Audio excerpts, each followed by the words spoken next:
आपका स्वागत है स्टडी क्लिक पर और शुरू करते हैं आज का लेक्चर। हर्ड इम्यूनिटी क्या है? चलिए इसको हम समझते हैं।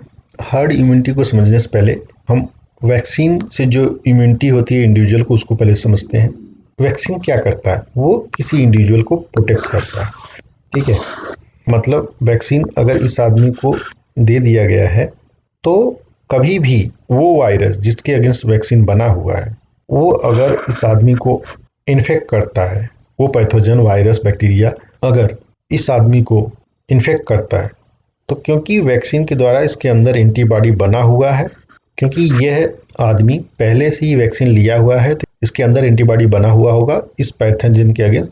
तो जब भी ये पैथोजन अटैक करेगा, मतलब इसको इन्फेक्ट करेगा, तो एंटीबॉडी उस पैथोजन को किल कर देगा और यह आदमी सेफ रहेगा। लेकिन हर्ड इम्यूनिटी में क्या होता है?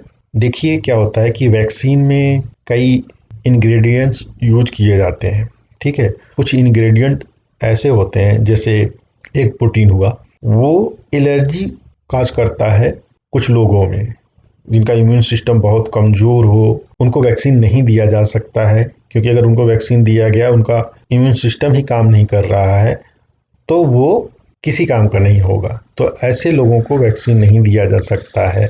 या मान लीजिए वैक्सीन देने से इनको एलर्जी होती है तो इनको वैक्सीन नहीं दिया जा सकता है। उसी तरह कोई बच्चा है, ठीक है, उसको किसी वजह से वैक्सीन नहीं दिया जा सकता, वो बीमार है या किसी वजह से वैक्सीन नहीं दिया जा सकता, या कोई प्रेग्नेंट लेडी है उसको मान लीजिए वैक्सीन नहीं दिया जा सकता, या कोई एल्डरली लेडी है उसको वैक्सीन नहीं दिया जा सकता है।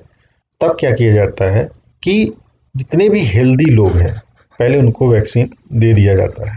तो जब ऐसे लोगों को वैक्सीन दे दिया जाता है, हेल्दी लोगों को, तो वैक्सीन इन हेल्दी लोगों को तो प्रोटेक्ट करेगा ही करेगा, साथ ही साथ उन लोगों को भी उस डिजीज के अगेंस्ट, उस पैथोजन के अगेंस्ट प्रोटेक्शन मिल जाएगा जिनको कि वैक्सीन नहीं दिया गया है। और इससे क्या होगा, ओवरऑल होल कम्युनिटी जो है वो उस पर्टिकुलर पैथोजन के अगेंस्ट प्रोटेक्ट हो जाएगी, और इसी को हर्ड इम्यूनिटी कहते हैं। Community vaccination protects the whole community even those who can't get vaccinated. Okay, ऐसा कैसे होता है? हम तो वैक्सीन सिर्फ इन लोगों को दिए, लेकिन ये कैसे सेफ हो गए?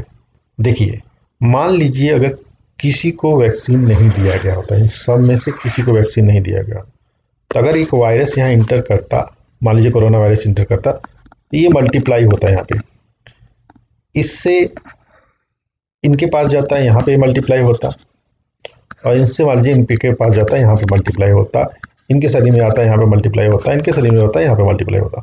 तो वायरस जो है वो बहुत प्रोपगेट कर रहा है, वो इजिली प्रोपगेट कर ले रहा है।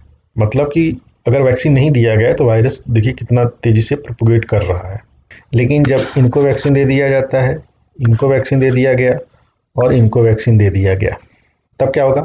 मान लीजिए वायरस इनके अंदर इंटर किया, वैक्सीन की वजह से एंटीबॉडी बना, इसलिए वायरस यहाँ मल्टीप्लाई नहीं कर पाएगा, मतलब प्रोपगेट नहीं करेगा। इसी तरह यहाँ भी वायरस प्रोपगेट नहीं करेगा।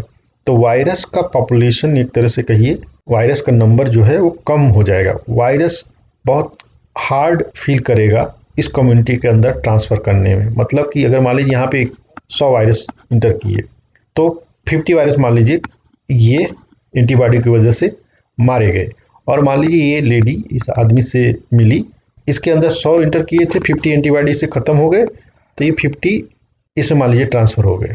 तो इस आदमी के पास भी एंटीबॉडीज है क्योंकि ये वैक्सीनेटेड है, तो इसमें से 50 जो वायरस आए थे, मान लीजिए 40 ख़त्म हो गए इसके, और ये आदमी इनसे मिला, पार्टी किया इनके साथ, तो मान लीजिए 10 वायरस यहाँ इंटर किए, तो ये 10 एंटीबॉडी की वजह से, क्योंकि ये भी वैक्सीनेटेड था, तो ये वायरस यहाँ ख़त्म हो गया।